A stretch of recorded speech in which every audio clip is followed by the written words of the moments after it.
오늘 Q&A는 제목을 사도 바울은 독신을 선호했을까요? 이런 제목을 가지고 사도 바울의 결혼관에 대해서 조금 이야기를 좀 하도록 하겠습니다. 먼저 결혼에 대해서 잠깐 말씀드리도록 하겠습니다.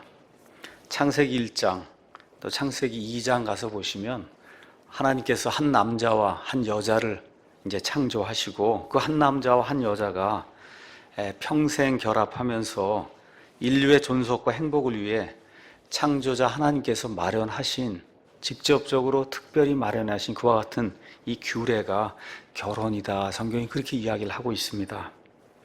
결혼은 인간 사회에서 가장 중요한 것들의 기초가 되며 또 부모의 사랑과 책임감을 조장함으로써 자녀들의 건강과 행복을 증진시키고, 그래서 그들로 하여금 미덕과 부지런함과 명예와 바른 습관과 행복한 가정을 꾸미기 위한 모든 것을 갖도록 이렇게 만들어주는 그런 규례가 결혼입니다. 하나님 처음에 한 남자와 한 여자를 만드셔서 일부 일처 제도를 확립하셨습니다. 말라기 2장 15절에 가서 보시면 하나님께서 영의 여분이 많이 있으셨어요. 영의 여분이 많이 있었다는 건 여러 남자 여러 여자를 만들어서 그렇게 결혼하게 하실 수도 있었지만 하나님께서 한 남자 한 여자 이렇게 딱 만드셔서 그래서 일부 일처 제도를 확립하셨다, 이렇게 성경이 우리에게 이야기해 줍니다. 성경에 가서 보시면 가인의 후손인 라멕이라는 사람이 이제 창세기 4장에 나오는데, 이 라멕이라고 한 사람이 일부 다처제를 처음으로 실행한 그와 같은 인물로 성경에 이제 기록이 되어 있습니다.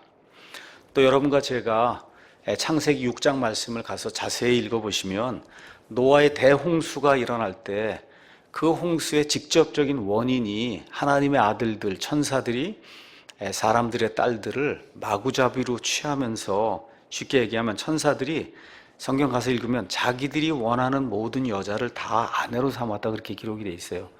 그러니까 그 당시에도 일부 다처제가 실행이 됐는데 자기들이 원하는 모든 여자를 다 아내로 삼았다고 하니까 그 한 천사가 가지고 있던 그런 아내의 숫자가 굉장히 많았다, 이렇게 성경이 이제 우리에게 알려줍니다. 근데 하나님께서는 노아의 그 가정을 이제 살려주셨는데 참 재미있게도 하나님께서 홍수 때 살려주신 그 노아의 가족을 가서 보면 노아와 그의 아들들 이렇게 나오는데 모두가 다 한 아내만 뒀어요. 그러니까 사회가 다 일부 다처제를 시행하는 이와 같은 이 악한 상황 속에서도 하나님을 두려워하던 노아와 그 다음에 그의 아들들은 한 아내만을 두었어요. 그래서 그 방주 안에 노아와 그의 아내, 노아의 세 아들들과 그 아들들의 아내들, 이렇게 해서 총 8명만 하나님이 방주에 탈 수 있도록 그렇게 이제 허락해 줬습니다. 노아의 사건 이후에 성경에서 가장 오래된 책이라고 할 수 있는 욥을 가서 보면 또 욥도 아내를 하나만 뒀습니다. 그 다음에 나홀, 롯, 그리고 심지어 아브라함도 처음에는 한 아내만을 뒀어요. 나중에 하나님의 뜻이 자기 세대에 이루어지지 않는 줄로 착각을 하고, 그리고 육신의 욕정을 따라 자기 아내의 말을 듣고, 그리고 아내의 여종을 다시 또 아내로 두는 이와 같은 일부 다처제를 결국은 이제 아브라함이 이제 실행하게 됐지만 처음에는 한 아내만 두었습니다. 그러니까 하나님께서 처음에 결혼 제도를 확립하셨을 때 하나님께서 우리에게 규정해 주신 결혼의 규례는 일부 일처제입니다. 그래서 한 남자와 한 여자가 주님 안에서 결합을 하고, 그래서 우리의 생명이 이렇게 이 땅에 존재하는 한 그 아내와 그 다음에 그 남편, 그걸 배우자로 두고 평생토록 사는 것. 그래서 이것을 하나님께서 모든 사람을 위한 결혼 제도로 이제 마련해 주셨는데, 어떻게 하다 보니까 시간이 지나면서 일부 다처 제도가 심지어 하나님의 선민이라고 하는 히브리 사람들 가운데도 자리를 잡게 됐습니다. 그래서 성경 저와 여러분이 가서 읽어보시면 이와 같은 그 일부 다처제 때문에 발생하는 여러 가지 악한 일들을 성경이 자세히 기록을 하고 있습니다. 창세기 16장 7절에서 16절 가서 보시면 아브라함과 하갈, 그 다음에 하갈이 나온 이스마엘 이야기가 나와요. 아브라함이 아들이 지금 없는 상태에서 하갈이 이 이스마엘을 낳아주니까 얼마나 그 아들을 좋아했는지 알 수가 없어요. 그런데 사라와 그 다음에 이 하갈 사이에 갈등이 생기니까 결국 하나님께서 사라의 말을 듣고 이 하갈과 이스마엘을 내쫓으라고 하나님 말씀해 주시니 정말 뭐 아브라함으로서 할 수 없는 그런 일, 어떻게 내쫓아야 되는 그런 일이 생기니까 얼마나 가슴이 아프겠어요. 또 그 아픈 가운데 이 하갈이 쫓겨났는데 먹을 물도 없고 애는 죽게 되고, 그렇죠? 이런 그런 가슴 아픈 일들이 인간의 욕정 때문에 이렇게 생기는 그런 일이 이제 성경에 기록이 되어 있습니다. 또 사사기 8장 30절 가서 보니까 기드온이라고 하는 훌륭한 하나님의 재판관이 나오는데, 이 기드온이 거기 가서 보니까 많은 아내를 뒀다 이렇게 기록이 되어 있어요. 많은 아내를 둬서 아들이 70명이었다고 그렇게 기록이 되어 있습니다. 근데 그의 첩이 또 있는데, 그의 첩이 아들을 낳는데 그 아들이 아비멜렉이에요. 이 아비멜렉이 이스라엘 이 기드온의 이 모든 것들을 차지하기 위해서, 그래서 기드온이 낳은 그 70명의 아들들 가운데 69명을 하나의 큰 돌에서 모두 다 잡아 죽이고 한 명만 살려두는 그런 악한 일이 생겨 한 돌 위에서 쳐서 죽였다고 그렇게 기록이 되어 있습니다. 참 이게 성경을 읽어보면 참 다양한 그런 그 인간들의 모습이 나와요. 참 기드온같이 그렇게 훌륭한 사람이 왜 그렇게 아내를 많이 둬서 또 거기다 또 이렇게 악한 아들까지 이렇게 낳아갖고 그 아들이 글쎄 69명의 아들 다 죽여버렸으니 이게 참 얼마나 슬픈 일입니까? 또 사무엘기 하 3장 3절에서 5절 가서 보니까 성경이 하나님의 마음에 합한 다윗이라고 한 사람이 많은 아내를 뒀다, 아들들을 많이 뒀다. 그게 결국 다윗이 말년에 가서 겪은 거의 대부분의 문제가 다 뭐예요? 아들들 문제거든요. 그렇잖아요. 이 많은 아내들 둔 그 결과 생겨난 많은 아들들 때문에 가슴앓이를 하고 결국은 왕좌에서 쫓겨나기도 하고 정말 어려움을 많이 겪은 것을 우리가 이제 볼 수가 있습니다. 열왕기상 11장 1절에서 8절 가서 보니까 이 세상에서 가장 지혜로운 대왕이라고 하는 솔로몬에게 왕비가 700명, 첩이 300명이 있었다 그래요. 저 여러분 이런 거 한번 읽어보시면 야 정말 인간이라고 하는 게 얼마나 뭐라 그럴까 죄악된 존재인가. 하나님의 은혜를 그렇게 많이 받고 하나님이 직접 나타나셔서 그 복을 줬잖아요. 그렇지 않습니까? 근데 어떻게 700명 거기다 300명 1000명의 여인을 둘 수가 있어요. 여기 둔 것까지도 괜찮아요. 근데 어떻게 됐어요? 솔로몬이 나중에 나이가 들어서 이 여인들을 아내로 둔 결과 이 이방 여인들이 솔로몬의 마음을 돌려서 그래서 여호와 하나님이 가장 미워하는 이방 여신들을 섬기도록 그렇게 만들었다고 이 불행한 사건을 거기 기록하고 있습니다. 또 역대기하 11장 18에서 21절, 13장 21절 이렇게 해서 보면 솔로몬의 아들 르호보암도 아버지를 본받아 아내를 많이 뒀고, 또 르호보암의 아들 아비야도 또 아버지를 본받아 그냥 아내를 많이 뒀다는 그런 이야기가 이제 계속 나오는데, 이게 남자들이 좋아할 일이 아니구나 이게. 그렇죠? 이게 결국은 일부 다처제라고 하는 거 이것 때문에 엄청난 그러한 그 폐해가 발생했다고 하는 것을 성경이 우리에게 이야기하고 있습니다. 그런데 신약 성경을 이렇게 들어와 보니까 일부 다처제를 이스라엘 사람들이 시행했던 그런 직접적인 언급은 없습니다. 다만 성경 말씀 가서 보니까 바리새인이나 이런 사람들이 아내 버리는 일을 쉽게 했다. 아내를 뭐 버리면 금방 또 다시 아내를 취해야 되고 하니까 직접적인 언급은 없지만 예수님 당시에도 많은 그 히브리 사람 부자들이 일부 다처제를 시행한 것을 저와 여러분이 성경을 통해서 알 수가 있습니다. 자, 일부 다처 얘기를 왜 이야기하느냐? 전 세상이 동성애를 지금 합법화하고 있어요. 얼마 전에는 미국의 대법원에서 아마 5대4 표결로 남자와 남자, 여자와 여자가 결혼하는 게 합법이다 그렇게 인정을 했습니다. 이게 문제가 되는 거예요. 다른 게 문제가 되는 게 아니라 남자와 남자가 결혼하고 여자와 여자가 결혼하면 한 남자가 여러 여자를 거느리면 그것도 합법이 아니냐. 지금 그게 또 올라선 거예요. 이제 미국은 지금 또 뭐로 이제 넘어서냐? 일부 다처제가 합법이라고 하는 거를 지금 하기 위해서 투쟁하는 일이 또 시작이 된 거예요. 여러분 이해하시겠죠? 그러니까 하나님의 법이 하나가 이게 망가지게 되면서 인간의 욕정이 하나님의 법을 대적하는 그런 일이 생기기 시작하면 그거 하나로 끝나지 않는다는 거예요. 동성애도 합법이면 일부 다처제 합법이라고 얘기하는데 뭐라고 이야기하겠어요? 그렇지 않습니까? 일부 다처제가 왜 악법이냐? 그렇잖아요. 그렇게 나오면서 나 하겠다고 이야기하고 권총들이 되고 이러면서 다 시위 벌이고 하면 결국은 또 오랜 시간이 지나면 일부 다처제가 합법이 될 수밖에 없는 이런 악한 일이 우리 가운데 생길 수밖에 없다는 거죠. 그 일의 제일 최전선에 지금 미국이 들어가 있는 거예요. 하나님의 백성, 신약 성경의 기초를 가지고 세웠다고 하는 그 미국이 200년, 250년 이렇게 지나면서 아마 조지 워싱턴이나 이런 사람들이 지금 나타나서 이걸 보면 아마 통탄할 거예요. 아마 이게 도대체 있을 수 있는 일인가? 이게 인간이라는 거.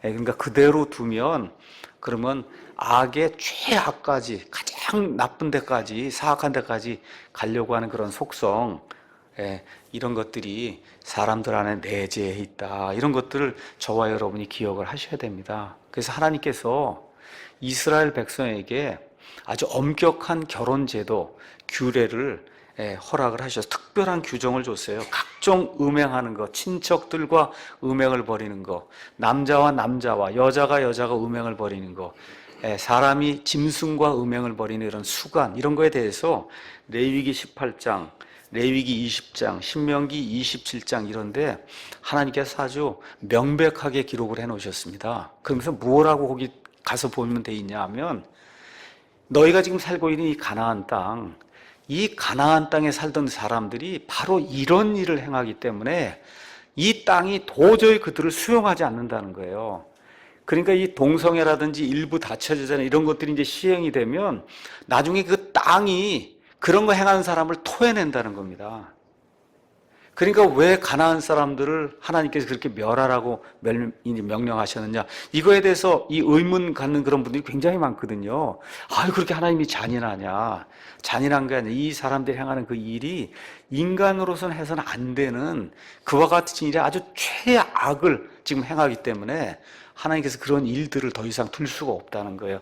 마귀가 좋아하고 마귀를 섬기는 그런 일들을 이 가나안 땅에 사는 그런 족속들이 행하기 때문에 하나님께서 어쩔 수 없이 이들을 진멸하시고 이스라엘 백성에게 그 땅을 주시니까 너희가 그런 일들을 하면 이 땅이 너희를 토해낼 거라고 하나님이 경고해 주신 그런 내용이 레위기 신명기에 이렇게 정확하게 들어 있습니다.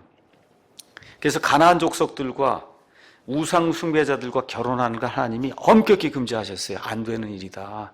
절대 안 되는 일이라 하나님이 금지해 줬어요. 그래서 하나님의 백성에게 하나님께서 할례라고 하는 그런 특별 규례를 허락해 주시고 할례의 표적을 가지고 있는 하나님의 선민이 그렇지 않은 사람들과 섞여 살며 그들의 풍습과 문화를 그대로 답습하는 것, 특히 마귀를 섬기는 것, 마귀의 문화를 계속해서 유지 발전시키는 것은 하나님이 허락하지 않는다. 이렇게 이야기했습니다.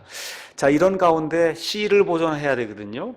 씨를 보존하기 위해서 지금은 우리가 할 수 없는 그와 같은 특별한 그런 제도도 또 하나님이 허락해 줬어요. 남자가 자식이 없이 죽는 경우 그의 형제나 가까운 친척이 그의 아내와 결혼해서 그러면 이제 아들을 낳을 거 아닙니까? 그러면 그 여자가 낳은 첫 아들이 전 남편의 아들이 되게 하는 그런 법규, 그 법규를 형사 취수 이렇게 돼 있어요. 형이 죽으면 그러면 동생이 이 형수를 취하는, 그래서 거기서 아들을 낳게 해서 형의 대를 잇게 하는 이런 제도 지금 시행하면 안 돼요. 그건 이스라엘의 시민법이기 때문에 신정 국가에서만 가능한 겁니다. 이런 것을 통해서 하나님께서 이스라엘 백성이 가나안 땅에 들어간 이후에 모든 사람에게 상속 유업을 줬어요. 대를 잇을 자가 없으면 상속 유업이 다른 지파로 넘어가거나 이러면 안 되거든요. 그래서 신정국가 체제를 유지하기 위해서 하나님께서 이와 같은 제도까지 이제 주셨다. 자, 이런 가운데 이제 우리 예수님께서 이 땅에 오셨습니다. 그래서 우리 예수님께서도 이 결혼이라고 하는 것이 인간이 만든 여러 가지 그와 같은 그 제도, 여러 가지가 많이 있지만 이런 인간들이 알고 있는 그런 모든 제도들 가운데 가장 성스럽고 이것은 영구히 지속되는 그런 제도다, 이런 걸 예수님이 보여주시고 이혼에 관해서 단 한 가지 이유만을 예수님이 제시해 주셨어요. 음행의 이유 외에는 이혼할 수 없다. 예수님이 이제 그렇게 이제 말씀해 주었습니다. 또 예수님께서 음행이라고 하는 것에 대한 규정도 주셨어요. 남자가 여인을 보고 음욕을 품는 것 자체가 그게 간음이다. 그렇게 말씀하시면서 이런 일들을 행하면 안 된다고 이제 말씀해 주셨습니다.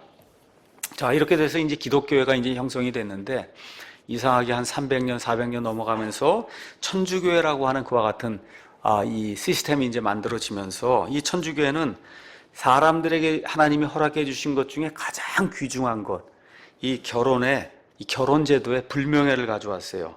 그래서 일반 성도들에게 독신을 장려하고 또 신부, 수사, 그다음에 수녀에게 종신, 독신을 부과해서 하나님께서 인간에게 허락하신 가장 큰 기쁨, 이 기쁨을 사람들이 누리지 못하도록 그렇게 만들고 있습니다. 여러분, 이교도들의 이 제도에 가면 다 독신을 이렇게 선호하거나 장려해요. 불교에도 가서 보시면 우리 중들이 여승, 남승 다 있잖아요. 다 독신하라고 이야기하는 거거든요. 천주교에도 마찬가지고 하나님은 원치 않습니다. 그런데 가서 보면 다 특징이 뭐예요? 묵주 돌리고 다 똑같은 그런 일들을 하고 있거든요. 이건 이교도들의 신앙이지 하나님 원치 않는 겁니다. 그래서 결혼을 금하는 것은 디모데전서 4장 3절에 나와 있듯이 맨 마지막 때 적그리스도가 기뻐하는 말세의 일 중에 하나예요. 그래서 특별한 일이 없는 한 남자와 여자가 만나서 그래서 하나님의 뜻 가운데서 결합을 하고 그래서 하나님을 기쁘게 하며 하나님의 경건한 씨를 낳아서 하나님이 처음에 사람을 만드신 목적 그대로 땅을 채우고 번성하고 이렇게 해서 하나님의 뜻을 이루는 것, 이것이 이제 하나님의 귀한 뜻이다. 이렇게 이제 이해를 하시고 특별히 우리 교회 우리 청년들, 제 딸을 비롯해서 열심히 결혼하려고 이제 노력을 좀 해야 될 것 같습니다. 자, 이런 가운데 고린도전서에 가서 보시면 사도 바울의 이 결혼관이 나오는데 많은 젊은이들이 여기에 대해서 이제 질문을 좀 합니다. 바울은 독신을 하라고 그렇게 이야기한 게 아니냐. 우리 한번 고린도전서 한번 가서 보겠습니다. 고린도전서 7장 한번 가서 보겠습니다.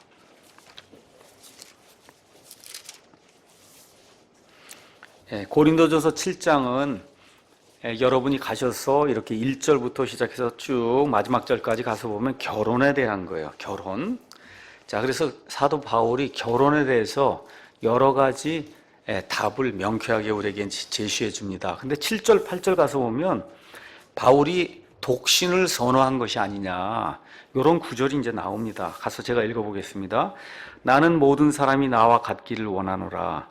그러나 사람마다 하나님께 받은 고유한 선물이 있어서 한 사람은 이러하고 다른 사람은 저러하니라.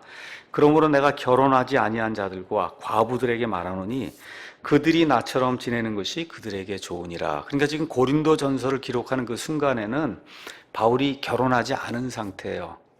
결혼하지 않았다고 하는 그 말 자체가 한 번도 결혼을 안 했다는 그런 의미도 있고, 결혼한 이후에 사별을 했든지 하여튼 결혼하니 어떤 이유가 돼서 지금 혼자 사는 그런 경우도 지금 결혼하지 않았다고 지금 성경이 이야기를 하고 있습니다.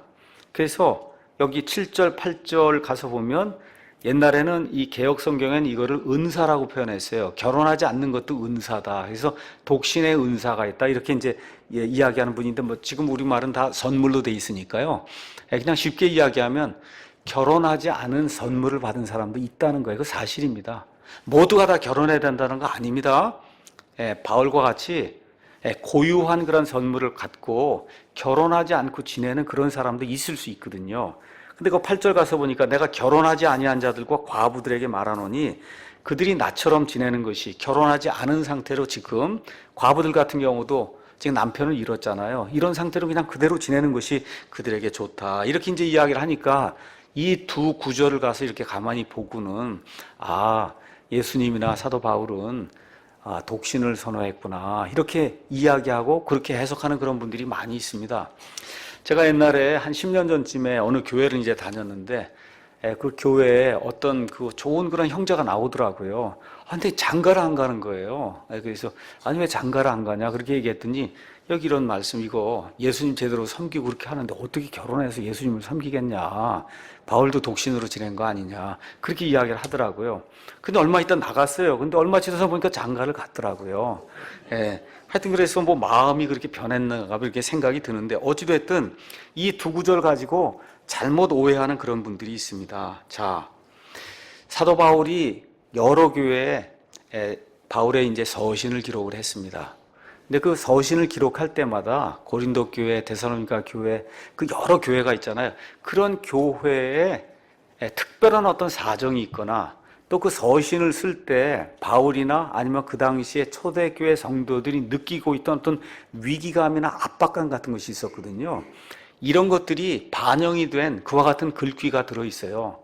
그러니까 어떤 민감한 문제를 저와 여러분이 이렇게 해석을 하려고 할 때는 바울 사도의 전체 서신이 어떻게 그 주제에 대해서 이야기하는가, 또 예수님을 포함한 신약 성경 자체가 뭐라고 이야기하는가, 또 그걸 벗어나서 창세기부터 시작해서 요한계시록까지 전체적으로 하나님이 무엇을 원하시는가, 이런 것들을 잘 파악을 하고, 그리고 교리를 이렇게 정립을 해야지 어느 한두 구절을 가지고 어떤 중요한 문제를 갑자기 이렇게 독단적으로 결정을 해놓고 나면 그것 자체가 문제가 될 수 있어요. 그러니까 지금 여기 바울이 결혼하지 않은 사람들, 또 과부들, 이런 사람이 나처럼 그냥 지내는 게 좋다고 할 때 지금 그 의미가 뭐냐, 그 당시 고린도 교회 사정을 감안해서 그렇게 이야기했다는 겁니다. 어떤 일이냐, 26절 한번 가서 보세요. 그러므로 내 생각에는 현재 고난으로 인해 이것이 좋으니 내가 말하거니와 곧 남자가 그대로 지내는 것이 좋으니라. 이게 무슨 얘기입니까? 지금 바울을 포함해서 고린도 교회에 현재의 고난이 있다는 거예요. 이 고난은 다른 얘기로 하면 지금 네로가 황제가 돼갖고 예수님 믿는 사람을 극도로 핍박하는 그런 일이 지금 생기고 있기 때문에 결혼하고 이런 방식으로 해서 그렇게 해서 예수님 섬기기 대단히 어려운 그런 시점이 지금 됐다고 이야기하는 겁니다. 또 29절에서 31절 쭉 읽어보면, 그러나 형제들아 내가 이것을 말하노니 때가 단축되었으므로 남은 것은 이러하니라. 곧 안에 있는 자들은 없는 자같이 되고 우는 자들은 울지 않는 자같이 되며 기뻐하는 자들은 기뻐하지 않는 자같이 되고 사는 자들은 소유하지 않는 자같이 되며 이 세상을 이용하는 자들은 남용하지 않는 자처럼 되라. 이 세상의 외형은 사라지느니라. 지금 바울의 이 마음속에는 예수님의 재림이 아주 임박했다고 지금 느끼고 있는 거예요. 이런 상태에서 이 세상이 지금 외형이 사라진단 말이에요. 모든 게 지금 사라지면서 예수님이 재림하시게 된 이 때가 바로 임박했다는 이런 생각이 들기 때문에, 이러한 때, 지금 이러한 때 누가 들어섰어요? 네로가 들어서서 예수님 믿는 사람 핍박하고 지금 이러고 있기 때문에 지금 있는 상태 그대로 이렇게 지내는 것이 그것이 좋지 않겠느냐고 지금 사도 바울이 그러한 문맥에서 지금 이야기를 하고 있다. 이런 것들을 잘 이해를 하시고 7장 7절과 8절을 이해해야 그것이 우리에게 올바른 교리를 가져다 줄 수 있어요. 저와 여러분이 사도 바울의 사오신 전체를 가서 보면 바울은 독신을 선호한 것이 아니라 결혼하는 것을 선호했다는 것을 성경 전체를 통해서 알 수가 있습니다. 한번 디모데전서 한번 가서 보겠습니다. 디모데전서 4장 가서 보세요. 4장 가서 보시면 1절, 이제 성령께서 분명히 말씀하시기를 마지막 때에 어떤 사람들이 믿음에서 떠나 유혹하는 영들과 마귀들의 교리들의 주의를 기울이리라 하시는데, 쭉 얘기하면서 3절, 이들이 혼인을 금한다. 그렇죠? 그러니까 이거 혼인을 금하는 이런 체제가 나타나고 시스템이 확립이 되는 거, 이거 자체가 마귀들의 교리라는 거예요. 그러니까 지금 바울이 이야기하는 건 결혼하는 게 당연하다는 걸 이야기하고 있는 겁니다. 5장 14절 또 거기 가서 보니까, 그러므로 나는 젊은 여자들이 결혼해서 자녀들 낳고 가정을 꾸리며 비방할 기회를 대적에게 전혀 주지 말기를 원하노라. 뭐래요? 결혼하라는 거잖아요. 그렇죠? 또 히브리서 13장 4절에도 가서 보면 결혼에 대해서 이렇게 사도 바울이 이야기를 하고 있습니다. 결혼은 모든 것 가운데 존귀한 것이요, 모든 것 가운데 존귀하기 때문에 저와 여러분이 결혼해야 되는 겁니다. 잠자리는 더럽히지 말아야 하거니와 음행을 일삼는 자들과 간음하는 자들은 하나님께서 심판하시리라. 이렇게 이야기하면서 특별한 일이 없는 한 음행을 피하기 위해서라도 사람이 반드시 결혼해야 된다. 이것이 사도 바울의 일관된 결혼관이라고 하는 거, 이걸 저와 여러분이 이해를 하셔야 돼요. 그래서 이 땅에 태어난 사람은 특별한 사유가 없는 한, 또 하나님으로 받은 부터 받은 고유한 그와 같은 선물, 독신의 선물이 없는 한, 이 목사님들 가운데도 어떤 분들 중에는, 특별히 어떤 분들 중에는 독신을 선호하는 그런 분이 있어요. 독신으로 살아야 하나님의 일을 잘할 수 있는 그런 분이 있는 것도 사실이에요. 그거는 고유한 선물이라고 하나님이 말씀해 주시거든요. 그런데 이런 사람들을 제외하고 모든 사람은 창세기 1장 26절에서 28절, 2장 18절에 나와 있는 말씀에 따라 특별한 일이 없는 한, 또 독신의 이 선물을 하나님으로서 받지 않는 한 모두가 결혼하는 것이, 그것이 모든 사람을 위해 행복한 일이다. 성경이 그렇게 이야기하고 있습니다. 자, 그러면 사도 바울이 지금 이 편지를 쓰는 그 당시에는 분명히 독신이었거든요.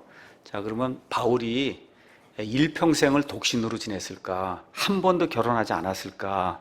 여기에 대해서 한번 좀 생각을 해보면 좋겠습니다. 이 버넌 맥이 박사라고 하는 분이 이제 그런 얘기를 썼습니다. 버넌 맥이 유명한 이 성경 주석가인데, 하나님은 경험이 전혀 없는 사람을 써서 중요한 문제를 답하게 하지 않는다. 이렇게 이제 이야기해요. 자, 그래서 결혼에 관해서 사도 바울이 기록해 놓은 에베소서를 한번 가서 잠깐 보겠습니다. 에베소서 5장. 에베소서 5장 가서 보면 31절에 이런 까닭에 남자가 자기 아버지와 어머니를 떠나 자기 아내와 결합하여 그들 둘이 한 육체가 될지니라. 이것은 큰 신비니라. 그러나 내가 그리스도와 교회에 대하여 말하노라. 그럼에도 불구하고 너희 각 사람이 자기를 사랑하듯 개별적으로 자기 아내를 사랑하고 아내도 주의하여 자기 남편을 존경할지니라. 여기 에베소서 5장에는 남편과 아내가 결혼하는 이 놀라운 신비에 대해서 이야기해요. 이제 버넌 맥이 박사가 이야기하는 것은 이와 같은 큰 신비에 대해서 하나님이 누구에게 이야기하게 할 때 그런 것을 전혀 경험해 보지 못한 사람이 과연 이와 같은 신비에 대해서 기록할 수 있겠냐는 거예요. 그래서 그런 일은 생기지 않았을 거다. 자, 그러면 여기 7장으로 다시 고린도전서 7장 가서 보시면 거기 뭐라고 돼 있냐? 8절에 그러므로 내가 결혼하지 아니한 자들과 과부들에게 말한다. 이렇게 돼 있잖아요. 결혼하지 않은 자들, 영어로 가서 보시면 unmarried라고 이렇게 이제 표현이 돼 있어요. 그럼 여기 나와 있는 결혼하지 않은 자들이 정말 한 번도 결혼하지 않은 자들이냐? 이걸 저와 여러분이 한번 좀 구분해서 봐야 됩니다. 이런데 뭐 그리스 말을 사용하는 것 자체가 조금 이상하지만 하여튼 그리스 말로는 결혼하지 않은 자들 아가모스라고 표현했어요. 아가모스. 그 아가모스라고 하면 똑같은 말이 7장 11절에도 나옵니다. 한번 제가 10절부터 읽어보겠습니다. 결혼한 자들에게 내가 명령하노니 명령하는 이는 내가 아니라 주시니라. 아내는 자기 남편을 떠나지 말라. 떠나지 말라는 거예요. 그러나 그녀가 떠나거든. 떠났으면 이미 한번 결혼했던 거죠. 그렇죠? 결혼했던 거예요. 떠났으면 떠나거든. 결혼하지 말고 할 때 여기 unmarried라고 나와요. 그러니까 저 위에 있는 것 같은 거예요. 그러니까 결혼한 사람이 한번 결혼한 경험이 있습니다. 어떤 이유로 이혼이 됐어요. 이런 경우에 결혼하지 말라고 얘기할 때 지금 나와 있는 이 결혼하지 않는다는 얘기가 저 위에 나와 있는 결혼하지 않은 자들 같은 뜻이에요. 같은 뜻, 같은 단어가 지금 사용이 되고 있습니다. 자, 근데 한번 가서 8절을 한번 저와 여러분 한번 보세요. 8절. 그러므로 내가 결혼하지 아니한 자들과 과부들에게 말한다. 왜 그러면 호라비들에게 말하는 건 빠져 있을까요? 그렇잖아요. 그것도 나와야 되잖아요. 그래서 여기 앞뒤 문맥으로 봐서는 지금 바울이 결혼 한번 했었는데 어떤 이유로 지금 남편 혼자 남게 된 그런 케이스, 이 케이스를 남자 전체 그런 형태의 남자들을 결혼하지 않은 그런 자들, 그다음에 결혼 한번 했다가 어떤 이유로 뭐 사별을 하든 어떤 이유로 혼자 남게 된 그런 과부들. 그래서 결혼을 한번 했으나 나중에 이제 혼자 살게 된 남자들과 그 여자들을 가리켜서 결혼하지 않은 자들과 과부들이라고 표현한 것이 아니냐. 이렇게 지금 해석하는 그런 견해가 다수의 견해입니다. 왜 그렇게 이야기를 할 수 있느냐. 사도 바울이 성경 가서 보시면 내가 히브리인 중에 히브리인이라 그랬어요. 그러니까 히브리 사람들의 종교와 히브리 사람들의 전통에 내가 열성을 가지고 있었다 그랬습니다. 그럼 히브리 사람들의 전통과 종교적 열심이 무엇을 이야기하느냐. 유대인 청년들은, 남자들은 18살이 될 때까지 반드시 결혼을 해야 됩니다. 여자아이들은 14살, 15살 되면 결혼을 해야 돼요. 그렇게 안 하면 그 유대인들의 전통에 따라 하나님을 제대로 섬기지 않는 사람이에요. 그러니까 지금 사도 바울 같은 경우도 훌륭한 랍비예요. 바리새인 중에 바리새인이에요. 히브리인 중에 히브리인이기 때문에 18살쯤 되었을 때 반드시 그도 결혼을 했을 거다. 또한 사도행전 26장에 가서 보면 산헤드린이라는 그런 공회가 나오는데 많은 사람들이 사도 바울이 그 공회의 멤버나 아니면 멤버가 될 그런 사람으로 이렇게 이제 생각을 하고 있습니다. 근데 산헤드린 공회의 멤버가 되려면 반드시 결혼해야 되거든요. 반드시. 그래서 유대인들은 뭐라고 이야기했냐? 장가가지 않은 자는 어른이 아니다. 그렇게 이야기했어요. 애라고 표현했기 때문에 그래서 유대인들의 관점에서는 18살까지 남자가 결혼하는 것이 너무 정상적인 그런 일이었습니다. 그래서 이와 같은 것들뿐만 아니라 고린도전서 9장 5절 우리에게 다른 사도들이나 주의 형제들이나 계바와 같이 자매 곧 아내를 데리고 다닐 권리가 없느냐 이런 말씀들 이런 거 여러 가지 것들을 우리가 이제 종합을 해볼 때 바울은 분명히 18살 될 때 그쯤 되는 그 시점에 분명히 결혼을 했다. 근데 그 이후에 사별한 것이 아니냐. 그리고 하나님의 부르심을 받고 그리고 사도로서 복음을 선포하러 다니는 그때에는 말 그대로 독신의 구와 같은 그 선물을 받고 독신으로 지내는 것이 하나님의 왕국을 선포하는 데 도움이 된다고 생각을 해서 그래서 결혼하지 않은 것으로 많은 사람들이 이제 생각을 하고 있습니다. 자, 그래서 이 7절 말씀 다시 한번 7장 7절 나는 모든 사람이 나와 같기를 원하노라. 그러나 사람마다 하나님께 받은 고유한 선물이 있어서 한 사람은 이러하고 다른 사람은 저러하다. 이런 이야기를 가서 보면 이 독신은 그 다음에 그 위에 또 가서 보니까 뭐라고 얘기했냐 6절에 그러나 나는 명령으로 이것을 말하지 아니하고 허용된 것에 의거하여 말한다. 이렇게 얘기하면서 독신은 명령이 아니고 허용된 거라는 거예요. 허용이 된 겁니다. 그러니까 대부분의 사람들은 결혼하는 것이 하나님의 명령이에요. 근데 하나님이 허용해 주신 것이 있어요. 하나님의 왕국, 그렇죠? 그 일을 위해서 내가 독신으로 지내는 것이 하나님께 또 모든 사람이 더 유익이 되는 그런 경우, 또 참을 수 있는 그런 경우에는 독신으로 지내는 그런 선물도 하나님이 주셨다. 그래서 초기 기독교에는 결혼을 영적 방해물로 여기는 그런 금욕주의자들이 더러 있었습니다. 근데 바울은 결코 독신을 강조하지 않았습니다. 주님을 위해 독신으로 사는 것이 좋습니다.